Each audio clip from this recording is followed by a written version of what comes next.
afternoon here with us on the State School Fund study. I will share my screen and off we go.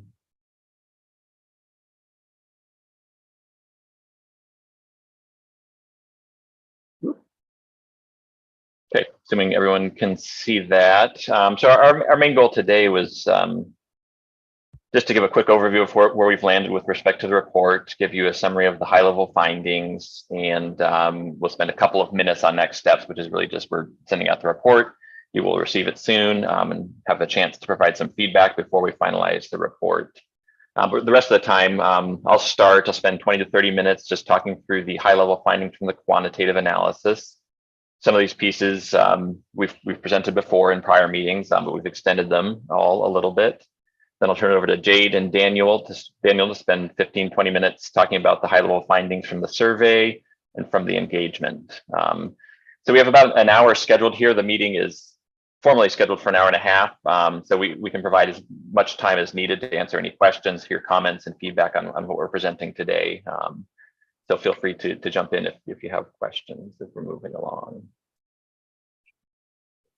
So you've seen these questions several times.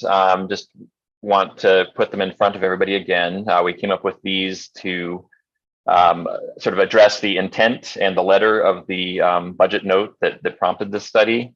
The quantitative analysis really addresses the first and fourth questions that we established, specifically, what are the impacts of state laws and local policies and procedures on state and local resource distribution to schools?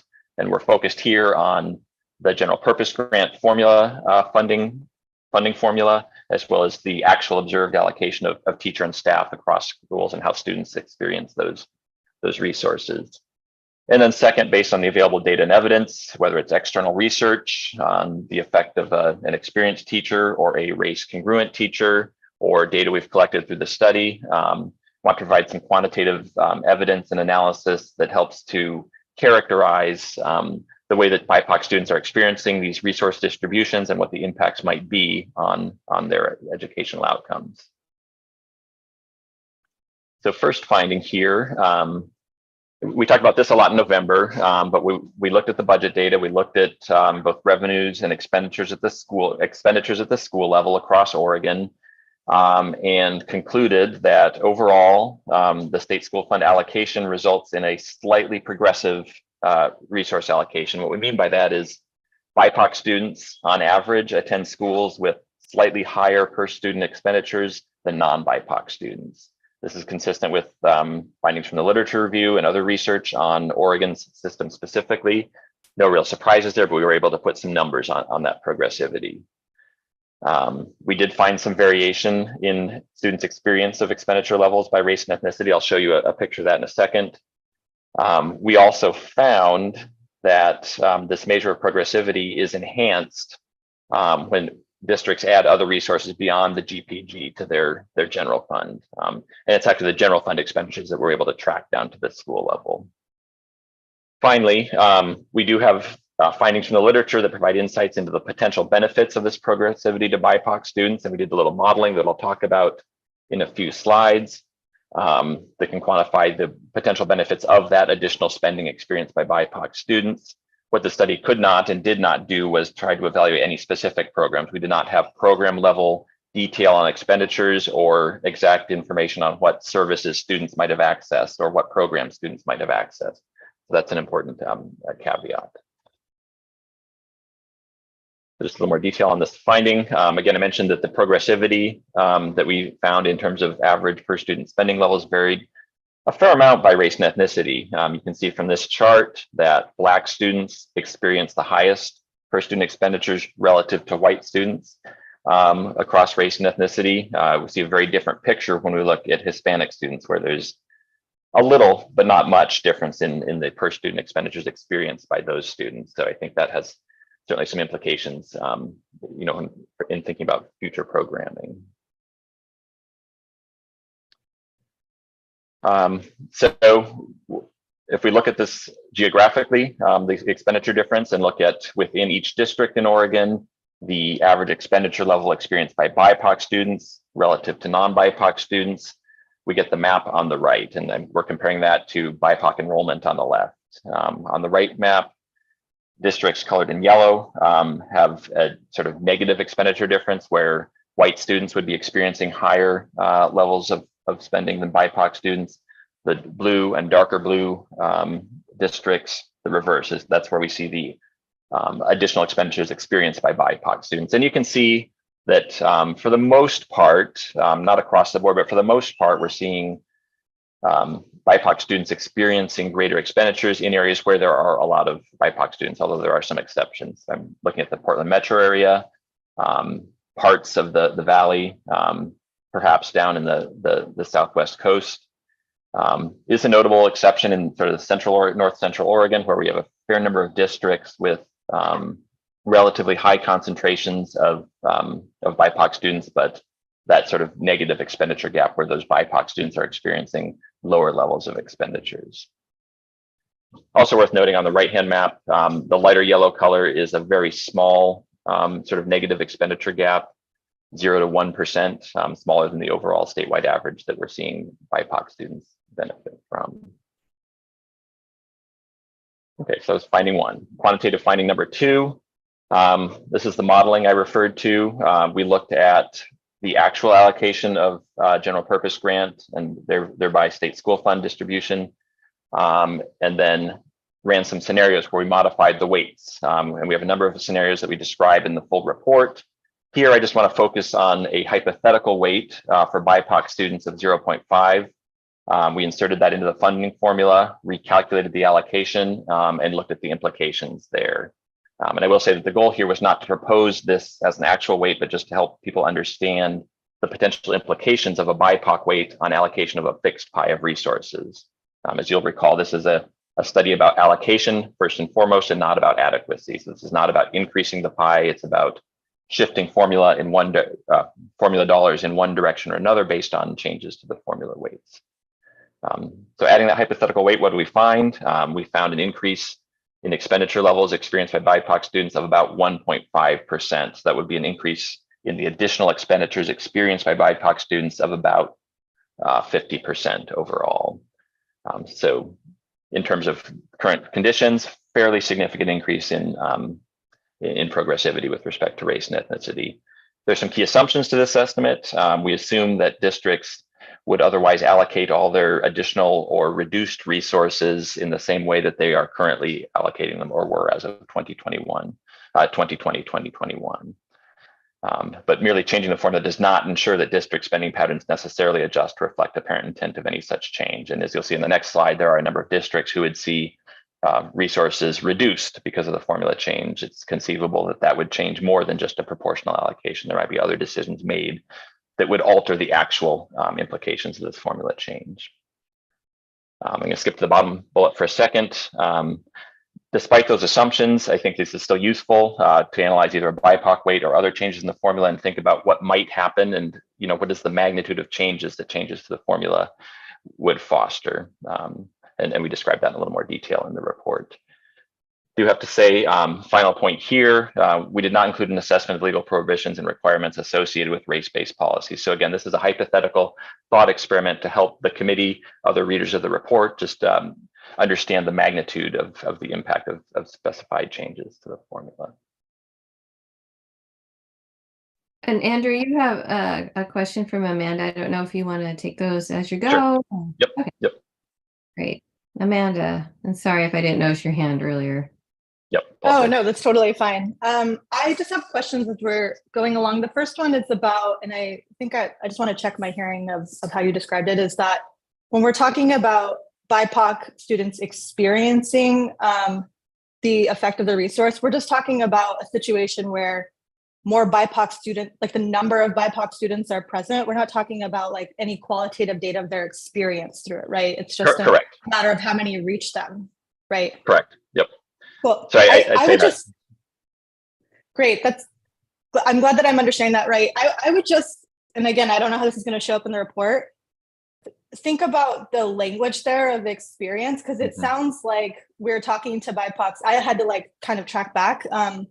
It sounds like we're talking about, oh, they're actually experiencing it. I think talking about the numbers and how many students, like how the dollars reach students based on school population size and their share of the population in those areas is a really important distinction, because I feel like that might be some confusing for some of the policymakers using that term. And then the second one is on this qualitative finding. I'm curious about how you're thinking about I appreciate the thought experiment portion of it. I think part of it is, how are we talking about how allocation decisions are actually made, right? So, or where are we going to talk about that in this portion, or is it going to be separate as well? Well, so we do have some of that in the qualitative section where, Jade and Daniel and others talk to districts, and, we can look at their websites, and there are certain formulas available publicly about how districts actually make decisions. So this is more, it's a higher level. Let's think about the funding formula, which is instrumental in distributing the resources, and how changes to that formula might affect the resource distribution that goes down to the district. That makes sense. Yeah, I think just making sure that we're being clear about that. Like, there isn't one way districts are making these decisions, right? It is Absolutely. sort of just the local districts, especially for newer policymakers who aren't familiar with that process. And then the third thing, and I just remembered, is coming back to, and I'm sort of broken record on this, making sure that when we make the switch from state school fund conversation to general fund, like we're talking, what we were able to look at was general fund, is an important distinction, because as we're having these conversations as well, I think some folks have interchanged those. And so in this presentation of these quantitative findings, being clear that there is a distinction between what we mean when we say general fund, it is commingled with other funds. And even just saying something, I think you all do a good job of that in the early reports that have come out. I think it's just making sure that that's very clear, so that folks don't get confused and think we're still talking about state school fund. Absolutely. Yep. Thank you. Yeah, appreciate the input. And if I miss your hand, I apologize. We'll try to answer all the questions as quickly or as soon as possible. This picture is just a little more detail on that scenario with the plus 0.5 BIPOC weight. And just another point of reference, I didn't mention this earlier, the ESL weight is 0.05. So in terms of the additional weight given to BIPOC students, that's equivalent to the additional weight given to districts for having an ESL student. So in terms of impacts, not surprisingly, we see this for this very targeted weight. The additional resources are focused on the districts with the highest share of BIPOC students. Chart on the right, the histogram shows you that overall most districts would see a decline, whether it's small or relatively large, in their general purpose grant allocation. Most of those districts are fairly small, not terribly diverse, which is not to minimize the potential impact on them, but the amount of dollars associated with those declines is relatively small. But again, this is a story about allocation, not a proposal, for understanding the implications in the structure of the funding formula. Okay, so we took this one step further. We used some existing research on the benefits of additional spending, which we presented at earlier points in this project. But the research shows fairly conclusively, and now reasonably considered consensus in the field, that on average, increasing spending tends to increase and improve student outcomes. We took specific quantitative findings from that research, applied that to the spending changes implied in our scenario with this BIPOC weight. Used that to calculate potential changes in performance on the statewide assessments, looked at the current achievement gaps, and looked at how much those gaps would change based on this reallocation of funding, again, under a number of different assumptions.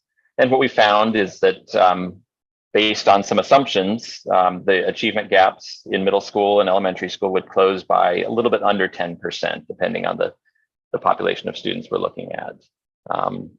There are different rules of thumb out there, but that gap closure represents about 1 month of learning. The existing achievement gaps are on the order of 1 to a little bit more than 1 year, again, depending on population we're looking at.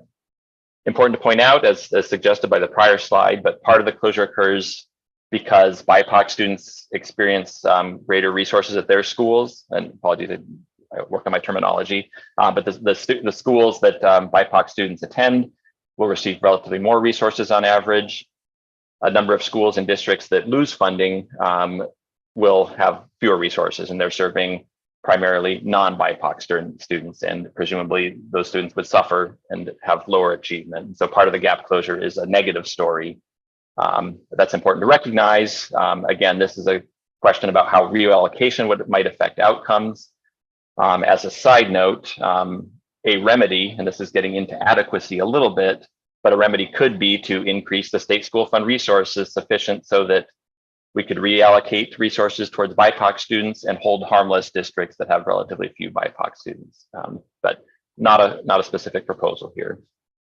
And then finally, just want to reiterate, and I think this is related to earlier comments, changing the formula weights does not mandate that at this point that schools or districts necessarily allocate additional resources consistent with the apparent intent of the formula change, whether it's increasing an ESL weight, increasing a poverty weight, or adding a new BIPOC weight.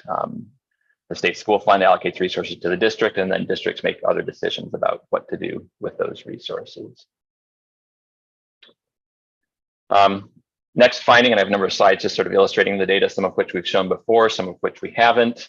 But consistent with the budget note, we took a fairly deep look at both teacher and student diversity and the overlap, the race congruency therein. As you're all aware, the diversity of the teacher workforce is much lower than that of the student population generally. Both numbers have increased over time. Looking at race congruency, and that is the a student experience a race congruent teacher when the student's teacher matches their race and ethnicity. And we find that in the most recent year of data, about a fifth of BIPOC students were taught by at least one race congruent teacher. And I'll show you a picture on that in a second.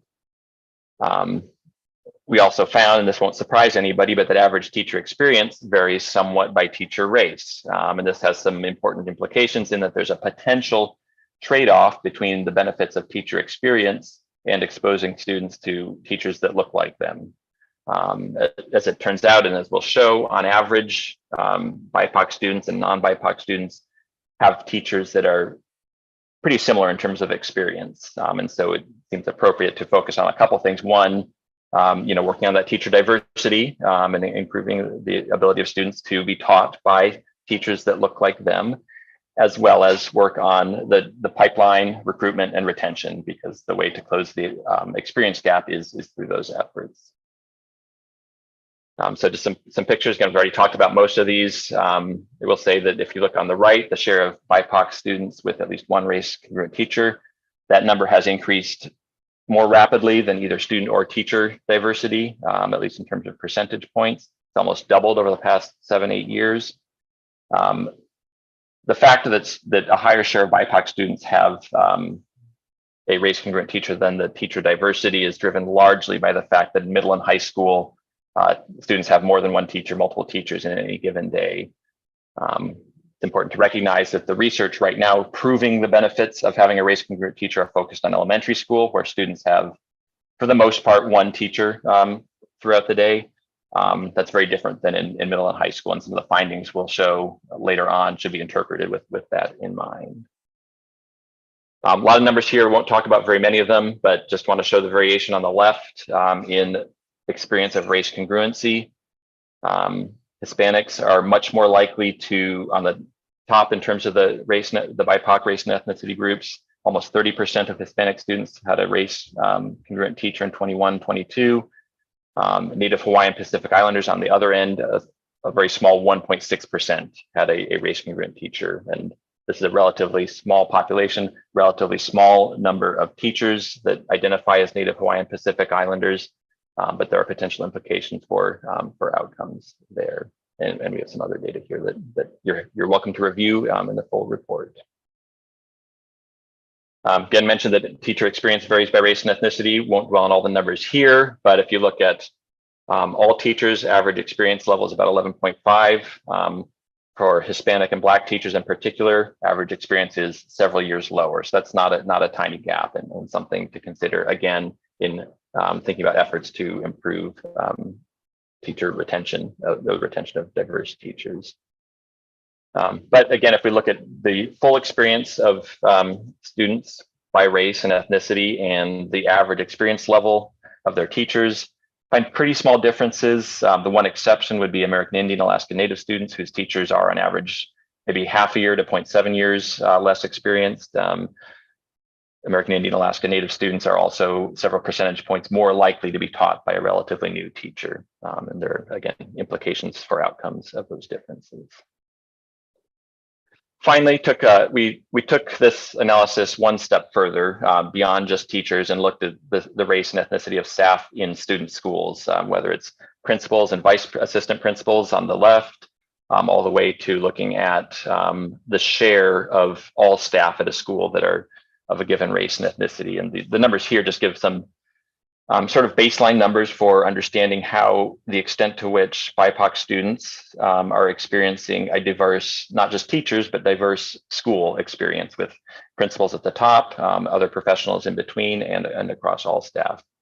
The specific numbers, I think, are less useful than looking at the differences across race and ethnicities and understanding what the implications might be. I will say there's not really any literature now on the potential quantitatively establishing the benefits of having a race congruent or more diverse school workforce, but plausibly there are some benefits to doing so. And these kind of numbers can help understand what's the current conditions are right now.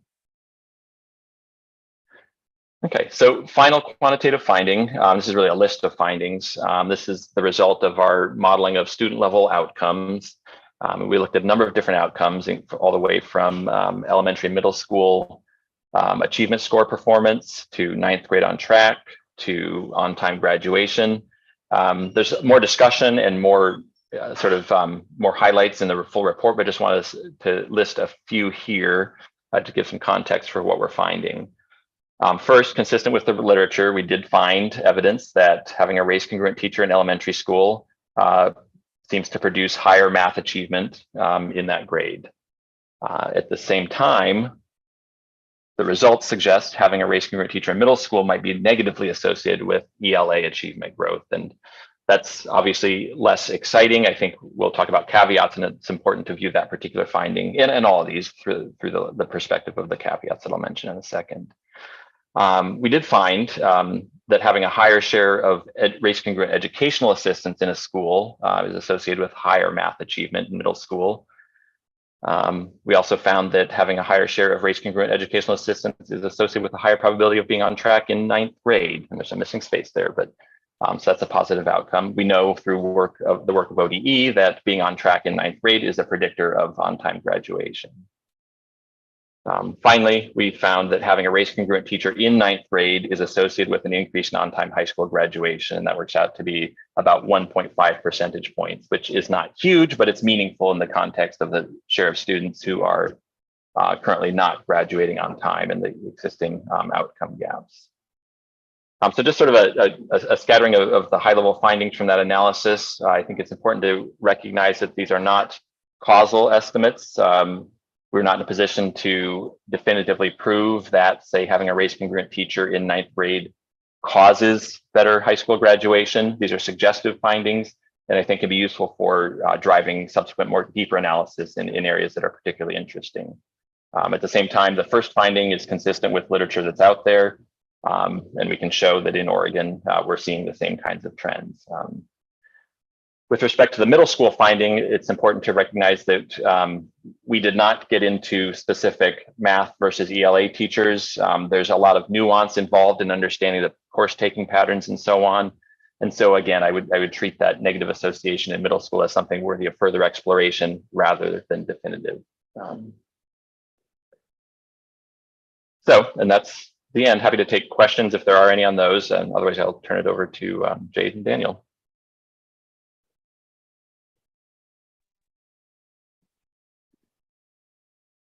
Okay, we'll keep going. Next slide. I think Amanda. Oh, sorry, did not see it. Always full of questions. Yep. On the last finding, I'm curious, and coming back to the original charge, how are we connecting this back to the experience weight factor in the state school fund, if at all? Well, this is related to the second piece of the budget note. I should have put it up there, but it talks about, what is the evidence and data that describe the disparities experienced by BIPOC students. And I would say that this allows us to quantify the effect of the distribution of teacher resources across the state that are funded largely by state school fund dollars in some sense. Are we connecting that analysis though to the fact that some of these schools get more resource for more experienced teachers and what impact that has on this? That's not a direct connection here, no. Okay. But I think in the budget note, it's not specific to resources. It's about the disparities in the data and the evidence on impacts.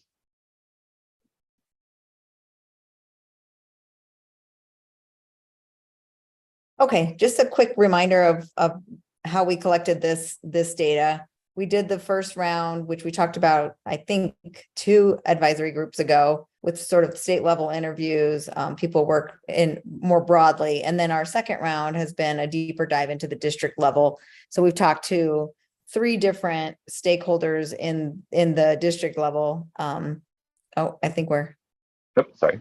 there we go. Superintendents, business managers, and district equity leads. A few district equity leads and some finance directors, including a couple of school board members as well. So we've done, these are 13 one-on-one interviews. They have ranged in school or in districts that are racially and ethnically diverse, regionally diverse in size. Some of the districts have had very few schools, some have had many schools. And so, you know, we've got a kind of a wide range of perspectives from a wide range of districts. We also sent that survey out that you all saw to all superintendents and business managers of all 197 school districts, and then just to the board members for just the 30 focus districts, because there was a lot of board members. There's many for each district, and so we just focused on those ones. And we received survey responses from 52 of the superintendents, 73 of the business managers, and 14 school board members. And collectively, they represented about 100 different school districts, and 18 of those districts had multiple people responding. So we were able to kind of link those together. We also asked if they were willing to please give us the name of their district so that we could match that to the quantitative data that we had. 4 of them chose not to disclose the name. And if they chose not to disclose the name, if you remember from the survey, they did have a set of follow-up questions that was like, can you tell us at least the sort of size of your district and the number of BIPOC students you serve? And, you know, are you rural or urban? Just so that we could sort of put them in a category as well. So that's what we're going to talk about, the findings that came through the survey and those interviews collectively now in this next section. So next slide. All right. So nearly all business manager respondents, so about 89%, indicated that their district did not allocate and track expenditures of the state school fund at that kind of school staff or student level. Interviewees explain that they're really unable to track at that level, and that especially considering that the state school fund is often combined with other district revenue sources. And so tracking all of those different allocations and different funds, they said was virtually impossible. So that was one of our findings from the interview. I'm going to quickly jump in there, Daniel, and say that in the survey, you know, there was still that 10% that said that they did track or they didn't know. And so out of curiosity to really find out more about what those schools were doing, we sent each of them an email asking for some further, you know, interview to talk about that. We didn't get a response from most of them, but the ones that did respond, two that responded came back and said, oh, actually, sorry, I wrote that wrong. We don't track at the state school fund expenditures at the school staff or student level. So I don't know about the others. We weren't able to get, I wasn't ever able, and Daniel wasn't able to speak with anyone who said, yes, we do it, and here's how it works. So that just wanted to give a little more background on that one. So in terms of disparities and connection directly to state school fund, 2/3 of survey respondents reported that their district's general fund distribution greatly or somewhat narrowed racial and ethnic disparities in educational outcomes. In addition, districts regularly incorporated, or at least they claim they regularly incorporated equity considerations For example, district equity plans, we spoke to district equity directors that were directly involved in kind of how funds were allocated, or looking at kind of the combination of student investment account and other revenue sources as initiatives to support equity initiatives. Okay, so when we talked about the funding formulas, and formulas were definitely the word that was used in some schools, particularly larger schools, and a lot of very small districts didn't necessarily have a specific formula. But if they were to think about how they allocated, it was primarily based on student enrollment and class sizes. So that would, so much of their expenditures are around the labor costs, and so thinking about how to allocate teachers across their schools was really important. And I've just added, in the report, you'll see that there are a lot of quotes from the folks that answered both the survey and in the interviews. And I think they can really, deepen our understanding of what they mean by these things. But this one is suggesting that, they were really trying to make sure that class sizes and opportunities are equal for their student population. And then they take whatever additional funds that they have, resources, certain kinds of teachers, in this case, extra counselors, community liaisons, and try to allocate those to schools that have some higher need students in their district, in their school. So.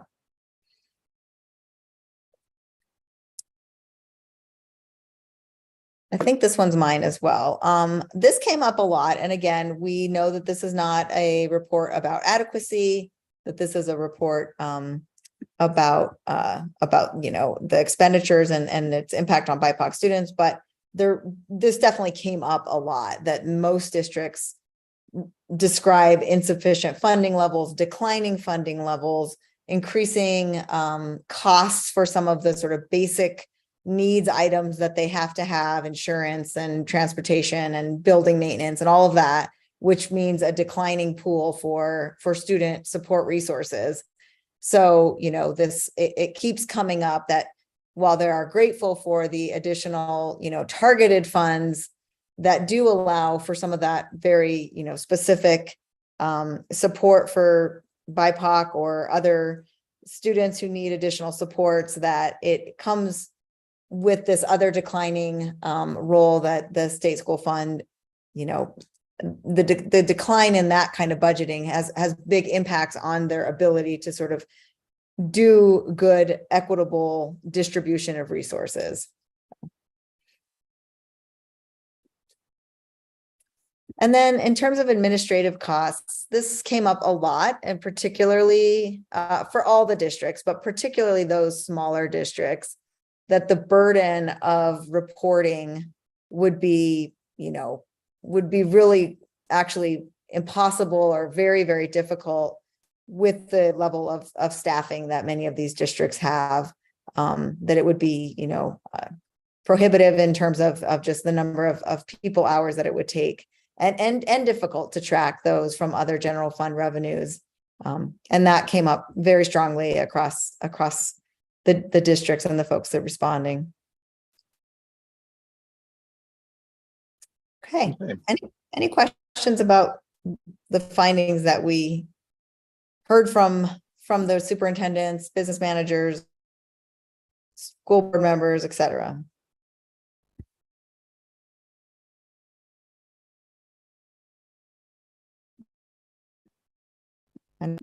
Okay. So, and obviously can come back if questions arise over the next couple of minutes here. So just wanted to wrap this up with a few concluding thoughts, bringing everything back up to the top level. And you just heard, Jade and Daniel say that school districts do not, and claim that they cannot track state school fund revenue separately from other non-state school fund revenues at anything below the district level. That obviously severely limits our ability to address some of the letters of the budget note and identify how the state school fund is being allocated directly.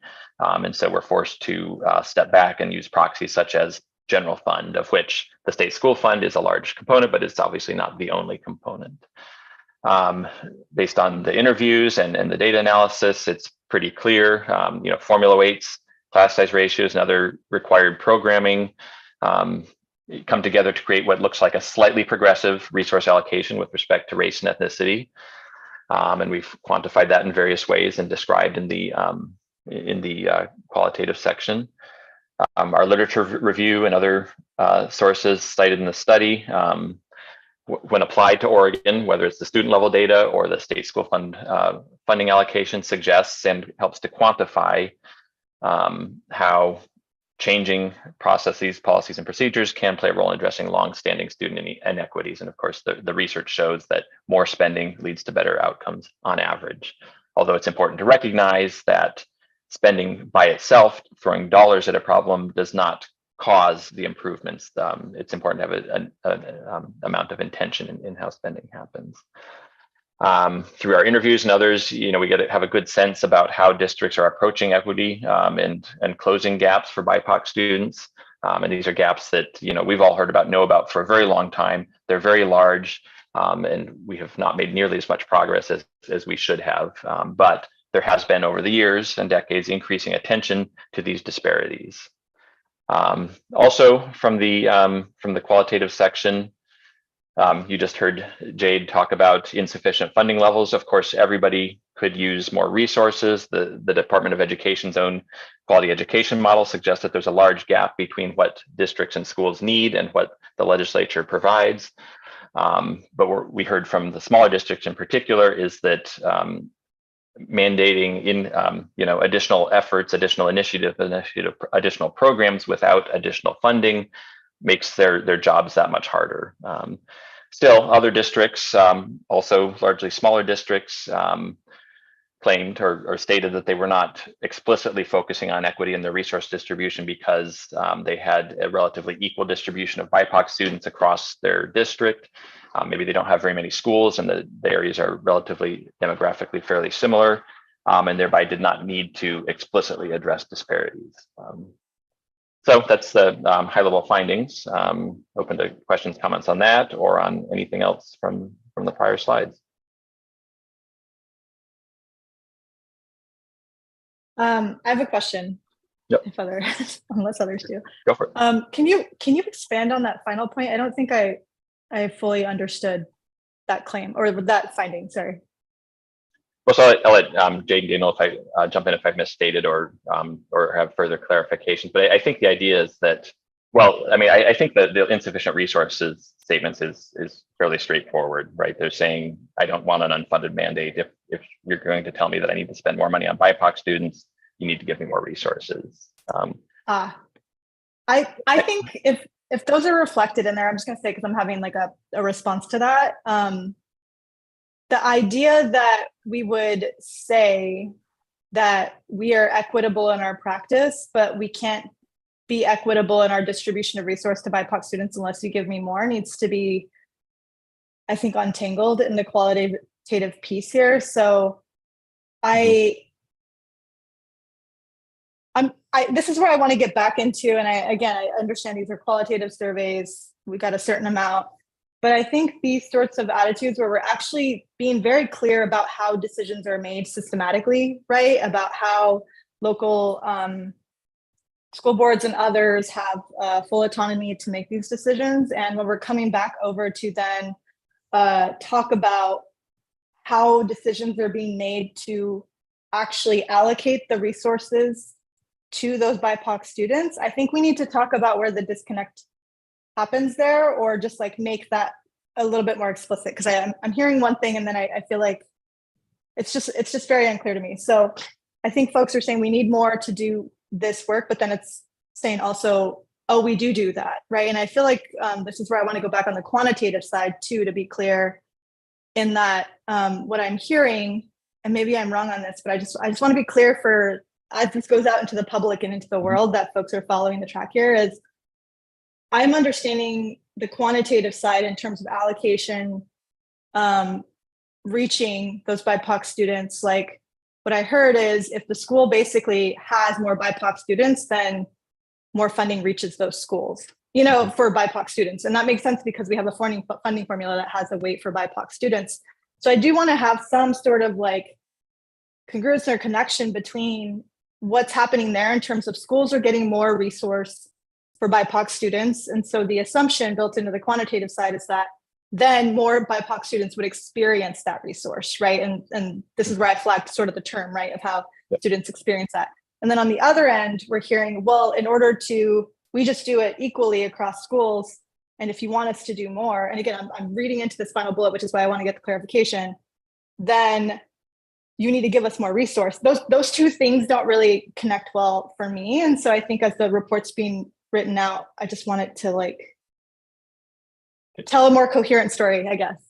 I'm happy Let me to give jump it in. Yeah, I'm happy to.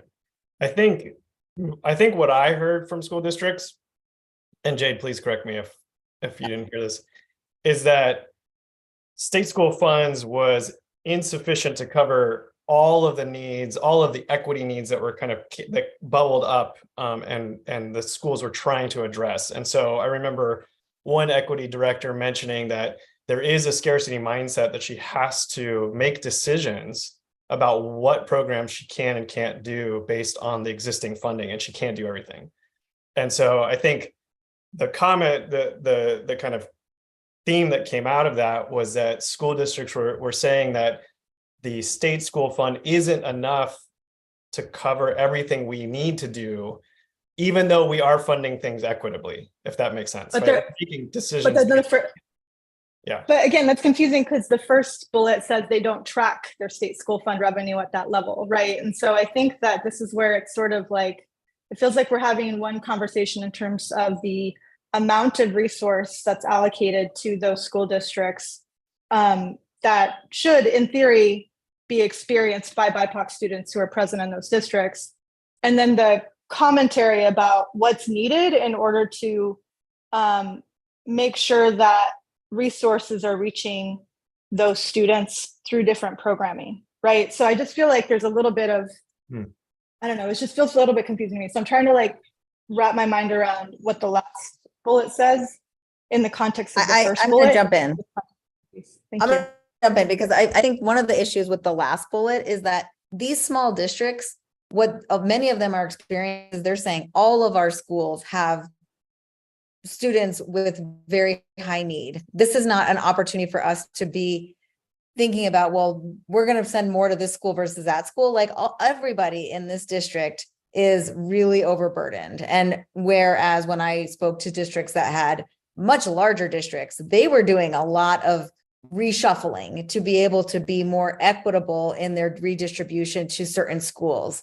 Because they had some wealthy schools and they had a strong PTO and they had a bunch of other resources, and the students they were coming with adequate resources from home and additional resources. So there we see that like the equity piece, that redistribution model working much better at the larger districts. In some of those smaller districts, they're like, yeah, we give everybody equal amounts because everybody, even with the equal amounts, it's not enough because our students are like really overburdened. So maybe that's a piece that isn't getting captured in that bottom part. Thanks for that clarification, Jade. I almost wonder if there's a need to kind of, because some of this same conversation has been coming up in the work on literacy this legislative session, and people are really worried that there are going to be districts that get funds for literacy that then don't prioritize within district to the schools that need those funds the most. Yeah. I think if there was some way to articulate, like, you know, there's medium-sized school districts like Reynolds, let's say, where literally every single school they have is going to be a Title I school. And every single school has immense needs. And then there are schools like Oswego where like none of their schools are Title I schools. And then there are schools like Portland or Beaverton or Hillsborough, districts like Portland or Beaverton or Hillsborough, where they have a mix of schools with varied resources. And those are the districts where the in-district allocation matters. Yep. I mean, it might matter some in a Reynolds or like Oswego, but it really is going to matter in a Portland or Beaverton or Hillsborough or Salem Kaiser, probably Eugene. But it would be interesting to, I don't know if there's a way to kind of neatly because I'm sure there are schools like kind of on the border where like maybe there's some, like this school has 70% and that school has 90% and they have 2 elementary schools. I don't know if there's a way to kind of capture like categories or groupings or to help articulate the nuance that Amanda is like pinpointing. Because I do think it's very easily misunderstood outside of like a super technical table like this, because we haven't given people a way to speak about it. Well, in our report that we do have 2 case studies, which I think is one of those opportunities to do the deeper dive into like what that experience is like for the district. And both of them are small district, one more urban district and one a more rural district. So I think that will like be helpful sort of framing it. I've always wondered if, instead of there being simply for students, that there might be some additional weight for district size.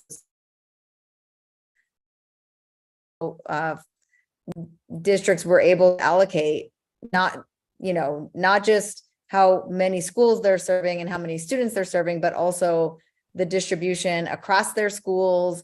The larger districts have more capacity to be able to have a resource that can go to multiple schools. There just was so many differences between district size that felt important in terms of how they were able to support their BIPOC students in their districts. All right. Okay. Well, helpful conversation there. And we'll use these comments as we finalize the report, which brings us to the draft report. We submitted the draft to ODE that will be distributed out to the committee by Monday. We're looking for feedback, questions, comments, concerns, etc. by Monday, May 22nd. At that point, we will finish revising and finalizing the report and look to have the final version by early June. So do want to emphasize the report you will get is a draft, and we are definitely open to changes and additions, subtractions, etc. So appreciate your time with review. Oh, and Andrew, just flagging that Morgan, if you're on, there's a question for you in the chat. So just if you're not tracking the chat, just wanted to let him know that. Great, thank you. Thanks. I didn't see if that was Jade or Tamara, but I think the short answer is, we might need to talk about this more offline, Amanda. There are not hold harmless provisions. So if you just change the weights and the formulas, I think Andrew did a good job explaining this. It redistributes the money sometimes in unusual and unexpected ways, even to districts that might have a significant population of BIPOC students. And what I think our preference would be is always to figure out, if we're going to add a BIPOC, we're supportive of a BIPOC weight, and we support, making that a directed weight too. So as everyone knows, and all the weights right now are not directive to particular student groups, they go into the general fund. So we would support a BIPOC weight and a sort of a spending requirement on that BIPOC weight. And I think that would get to the types of outcomes that Andrew described. That would be a way to give more confidence, I think, to everyone, if you sort of made a spending requirement that follows that. But I'm happy to talk more offline. Yeah, and I'll just clarify my question for the group, because I'm certainly not advocating for a BIPOC weight. I'm not sure if that would be something that our organization would support through this process, given the current structure. But I do think my question was more the context for the provisions around ensuring that small schools have protections when their enrollment numbers go down, and again, there you go. Okay, there. Yeah, that's what I was trying to understand. Yeah. Yeah. Thank So you. just very briefly, the 30-second version is in the state school funding formula. There's a provision called, and Mike Wiltfong's on, if I make a mistake, it's called extended average daily membership weighted extended ADMW. And what happens is any school district, so whether they're large or small, every school district is eligible. You get the higher of your current year funding or your previous year's funding. So if you have an enrollment dip, you get essentially a 1 year step down, so that you don't have to make immediate cuts. For example, this is really important when you think about a school district like Phoenix Talent that was decimated by wildfires and lost hundreds of families and students. Those types of projections are what that's designed for.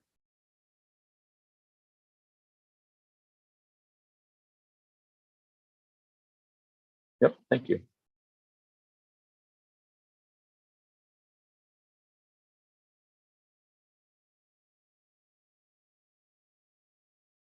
Okay, well, that's all we have. Again, happy to stay on if there are further questions or comments. Otherwise, also happy to release you all to the sunny day.